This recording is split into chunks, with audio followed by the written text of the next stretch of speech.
sarap na inaalala, magmula pa noong tayo'y magkita.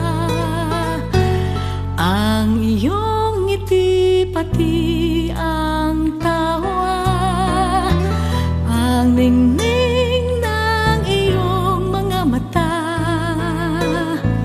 Dito sa marriage encounter natin, mas binahagi ang isa't isa.